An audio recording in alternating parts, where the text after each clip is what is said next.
Tai pirmadienį startuoja rinktinės stovykla. Ar jau visi žaidėjai davė savo atsakymus dėl atvykimo?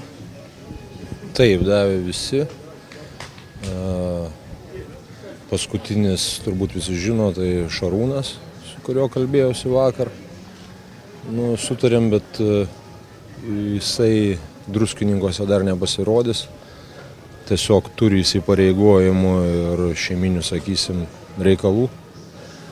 Ir jisai tą savaitę dirbs individualiai pagal sudarytą mūsų pasiruošimo trenerio Evaldo Kondratavičiaus planą. Ir Šarūnas pasijungė prie rinktinės, prie komandos Klaipėdai. O visi kiti kaip ir laukiami, nes jokio neigiamo atsakymo nesusilaukęs. Turiu prisipažinti, kad ne su visais čia paskutiniam savaitėm bendravau, bet mano turimomis žiniomis visi suvažiuoja ir visi turėtų dalyvauti. Sąraše buvo 20 krepšininkų ir naujų pavardžių neatsirado, ar ne? Kaip buvo skelbta, tiek ir lieka žaidėjų. Taip, pradėsim su šitais krepšininkais. Išplėstiniam sąraše yra išplėstinis sąrašas ir 24, kuris tą sąrašą reikia siųsti į FIBA. Tai ten yra keturi dar krepšininkai. Tos 4 pavardės kokios būtų, galite atskleisti? Taip, tai Klimavičius, Andriuškevičius, Katelinas ir Juškevičius. Ir jie būtų kviečiami, jeigu kažkas atsitiktų netikėtai? Taip, kažkas atsitiktų. Ar teko bendrauti su Jonu Valančiūnu, kaip jisai jaučiasi po pasaulio čempionato, ar dar jėgų užteks? Aš manau, kad jam ten dabar sveikinimai ir visas tas dėmesys, tai aš irgi leidau jam pailsėti, bet aš manau, kad jis jaunas vyras, skaičiau, kad jisai negali įsivaizduoti savęs nei dienos be krepšinio, tai džiugina.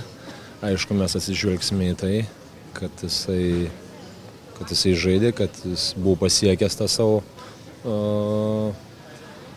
formą krepšinio ir šiek tiek koreguosime jam tą krūvį, kad kaip pasakyti, nenuvaikyti, ar šito niekam nereikia. Vis tiek teko stebėti jo žaidimą, turbūt Latvijoje. Jūsų manymu, ar jisai jau šiemet būdamas 19 gali praverti rinktinės duris? Tai jeigu aš negalvočiau, kad jisai neturi šansų, jis turbūt nebūtų tam 20-tuke. Aš manau, kad jisai gali, jisai žaidė labai puikiai, pasirodė kaip ir visa komanda ir labai džiugu ir naudodamasis progą dar kartą sveikinu šitos čempionus mūsų. Suteikė labai daug džiaugsmo visiems, visai Lietuvai.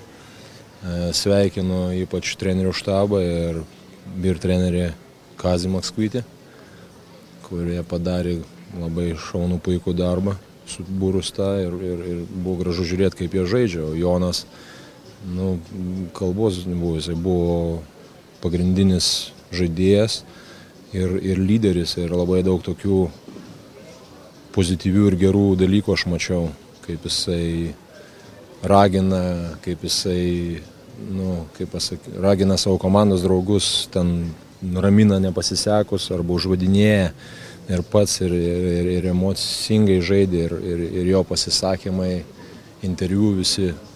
Aš tik jam linkiu taip ir išlikti tokiam ir siekti savo tikslo. Labai džiugina, taip. Čia buvo kalbama, kad dar neaišku, kiek bus galima žaidėjų vežtis, 12 ar 14. Aiškėja kažką šitoje situacijoje? Man kol kas negavau irgi atsakymo. FIBA kažkodėl tai dėlse. Kol kas to neturim, bet mums tai daug neįtakoja. Mes vis tiek pradedam dirbti ir dirbam pagal savo sudarytą grafiką. Ir po to žiūrėsim. Aš manau, kad mes sulauksim šito atsakymo. Jis jau labai ilgai kalba, laukia čempionato. Pačiam taip pat jau norisi kibti pagaliau darbus, nuo pirmadienio laukia tos datos. Žinote, man visada yra geriausia, kada aš pradėti yra sunkiau, kol suriktuoji, kol viskas susidėlioja, išaiškėja, ten, kaip pasakyti, ten visi tokie dalykai, kada prasideda procesas yra pats geriausias. Tada yra žymiai lengviau.